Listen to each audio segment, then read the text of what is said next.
Hello and welcome to Alfons Zeilais. My name is Johanna Nagelsbach. I'm the grandniece of the painter Alfons Zeilais. Did Alfons Zeilais actually paint in 1931? What are the painters in the Palatinate doing? You can find out in this video. Alfons Zeilais did not produce anything in 1931 that has been preserved.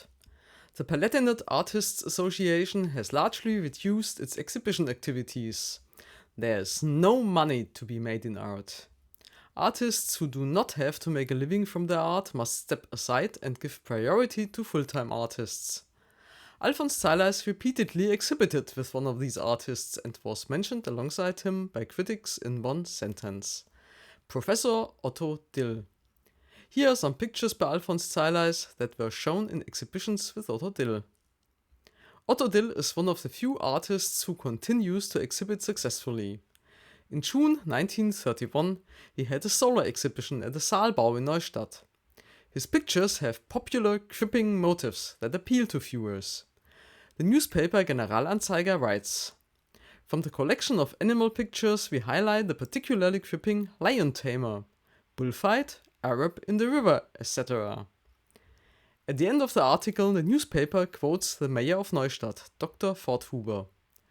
"Professor Otto Dill, a well-known son of our city, lost the fruits of his labor from recent years. 5 large new works, none of which were insured, in the terrible fire at the Glaspalast in Munich." The mayor encourages the purchase of works by Otto Dill.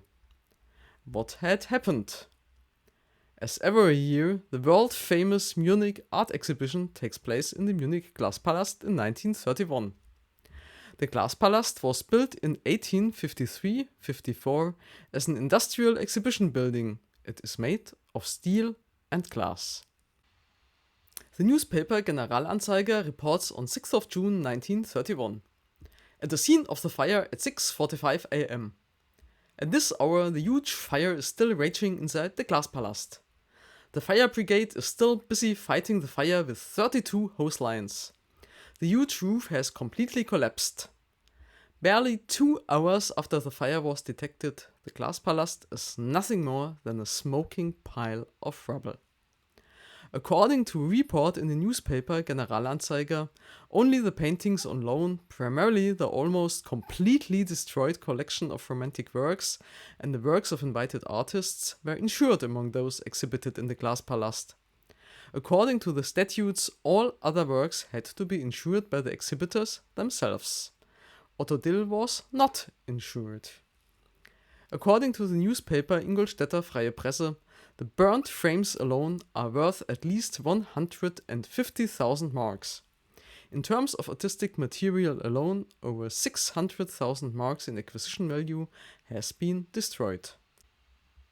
The Agrippina and the English reinsurance company Ellis and Buckle paid out over 1 million marks for the small portion of the insured paintings alone. Among these irretrievably lost paintings are Caspar David Friedrich's Winter and Friedrich Overbeck's The Eritrean Sibyl. The newspaper Neues Wiener Tagblatt writes that not since the 30 Years' War have so many works of art been destroyed at once in Germany as in this fire.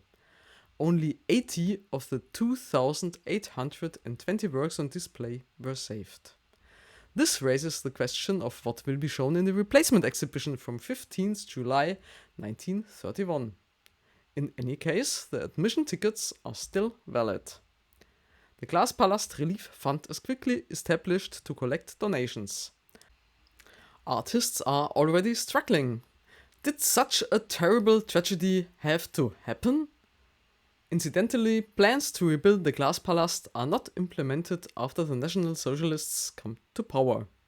Instead, the House of German Art is opened in 1937.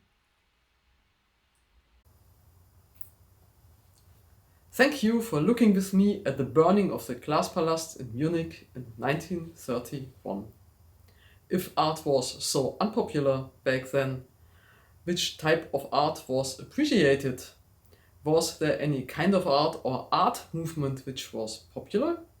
You can find out in the next video. I look forward to seeing you again.